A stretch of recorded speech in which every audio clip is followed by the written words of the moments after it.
कार्तिक मास के शुक्ल पक्ष की प्रबोधनी एकादशी का महात्म्य। ब्रह्मा जी बोले, हे मुनिश्रेष्ठ नारद, अब आप पापों को नष्ट करने वाली तथा पुण्य और मुक्ति को देने वाली प्रबोधनी एकादशी का महात्म्य सुनिए।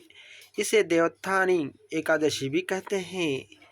संध्या को भोजन करने से एक जन्म के, रात्रि में भोजन करने से 2 जन्म के तथा पूरे दिन उपवास जागरण करने से 7 जन्म के समस्त पाप नष्ट हो जाते हैं।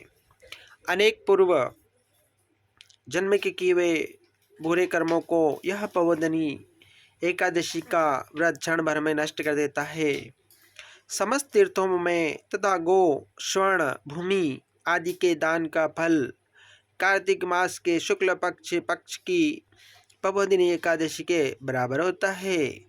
इस संसार में जितने भी तीर्थ हैं वह सब प्रबोधनी एकादशी का व्रत करने वाले के घर में रहते हैं, क्योंकि यह एकादशी भगवान विष्णु की अत्यंत प्रिय है। इस व्रत के प्रभाव से मनुष्य पुनः जन्म नहीं लेता और इसके कायिक, वाचिक और मानसिक पाप नष्ट हो जाते हैं।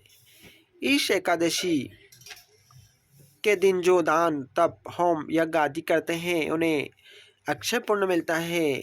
इस पर नारद जी बोले, हे ब्रह्मा, अब आप एकादशी के व्रत के विधान कहिए। ब्रह्मा जी बोले, हे नारद, इस एकादशी के दिन मनुष्य को ब्रह्म मुहूर्त में उठना चाहिए और नदी, तालाब, कुआं आदि पर स्नान कर व्रत करना चाहिए। उस समय भगवान से विनय करनी चाहिए कि हे भगवान, आज मैं निराहार रह दूसरे दिन भोजन करूंगा, इसलिए आप मेरी रक्षा करें। प्रबोधनी एकादशी के दिन कृपणता को त्याग कर फूल, फल, अंगार, धूप आदि से भगवान की आराधना करनी चाहिए।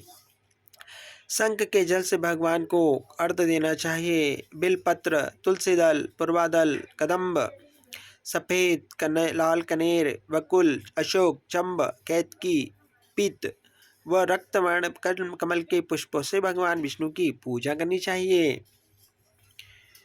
तुलसी के दर्शन और तुलसी के पौधे का रोपण करना भी श्रेष्ठ है। व्रत की पूर्ति के लिए ब्राह्मण व भूखों को भोजन देना, गुरु की पूजा करके दक्षिणा देनी चाहिए। दही, शहद, घी, दूध, चावल, सैया दान, स्वर्ण सहित तिलक दान, बेल दान और जो इस मास में नमक का त्याग करते हैं उन्हें शक्कर का दान करना चाहिए। प्रबोधनी एकादशी का विधि पूर्वक व्रत दान आदि करने से इहलोक और परलोक दोनों में अत्यंत सुख मिलता है।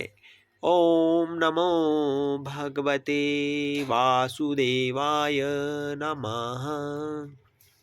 ओम कर्पूरगर्भं कर्णावतारं संसारसारं भुजगेन्द्रहारं सदा वसन्तं हृदयारविन्दे भवं भवानी सहितं नमामि।